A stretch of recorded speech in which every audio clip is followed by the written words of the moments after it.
Now, whether we like it or not, the United States is now engaged in yet another war within a Muslim country in the space of 1 decade. Now, it's been called a just cause by our president, but the details do remain murky. What is this effort going to cost American taxpayers? What does victory in Libya actually look like? Now, we were obviously quick to get in, but could anyone at the White House or on the Hill explain exactly how, and more importantly, when we're going to get out? Now, my next guest called this assault grave and says that it lacks constitutional authority. U.S. Congressman Dennis Kucinich is a Democrat representing the state of Ohio. Welcome so much back to the program, Dennis Kucinich. Thank you very much. Good to be here. I want to start with something that then-candidate Obama said back when he was running for office in 2007. He said that the president does not have the power under the Constitution to unilaterally authorize a military attack in a situation that does not involve stopping an actual or imminent threat to this nation. Now, fast forward to March 2011, we went to this war essentially by presidential decree, almost no public debate, hardly any conversations with lawmakers or the people. Is this war legal? It lacks constitutional authority. The president has no constitutional basis for the order that he gave, sending armed forces into combat over Tripoli. So if it lacks constitutional authority, should there not be consequences for this? Well, there are consequences practically, and those consequences are political. Whether Congress wants to cause the president to submit to a process for those consequences is unlikely. But I will say this, though, that we are in a fourth war here, fourth front, because you have to count Pakistan, plus Iraq and Afghanistan. When do these wars end?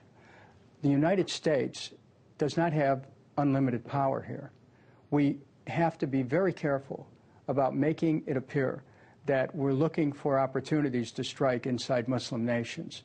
We should be trying to find a way to effect a rapprochement with the Muslim community worldwide, which means getting out of Afghanistan, out of Iraq, out of away from the incursions in Pakistan. That doesn't mean ceding to terrorism. It means you work with the world community on a police action to deal with terrorism. You don't drop bombs, which kill a lot of innocent people. But the argument that these folks who support this invasion say, well, hey, we have UN approval here. It's a global fight. Okay.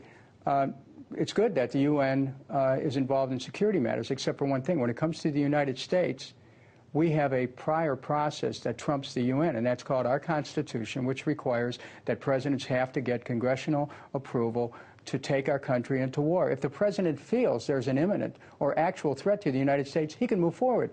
This threat is to citizens in Libya. That's regrettable. But last I checked, Libya isn't one of our states.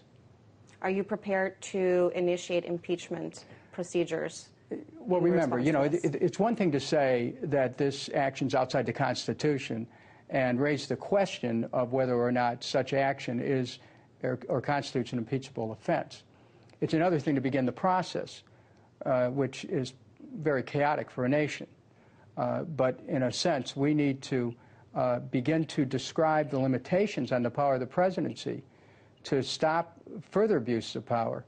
And at some point, the United States is going to the Congress is going to have to move to cut off funds for any action in Libya. At which point it might, of course, be too late. Now, I have to ask, I mean, you have all of these folks from the left actually saying that this is a just cause, that, you know, we're intervening to prevent some sort of humanitarian crisis. How do you respond to those arguments that this is somehow just, whereas, I don't know, Bahrain, Saudi Arabia, other conflicts on the ground? Yemen, Cote d'Ivoire. I mean, look, humanitarian war is an oxymoron that needs a little bit more exploring. Bombing villages to save villages, we've been through that in Vietnam. There's a point at which we have to realize that the process of political change, as difficult as it may be in various countries, has to be done by the people within those countries. Now look at Egypt. We didn't intervene in Egypt. Had we intervened in Egypt, maybe the government would not have been overthrown. Had we intervened in Tunisia, maybe the government would not have been overthrown. We let the people of those countries take control of the process, and they did so in essentially a nonviolent manner. But what's happening here is this intervention could end up strengthening Gaddafi's hand, and it could actually end up emboldening al-Qaeda. Well, not to mention the fact that we don't really know who the rebels are. It's not like there's some sort of concrete coalition of groups, right? There is what that. If the result is a hardline Islamist government? Then what? That's a concern we ought to have. And when you have military leaders saying they don't know what the end game is, that should send a note of concern through everybody in this country. Well, how quickly we forget.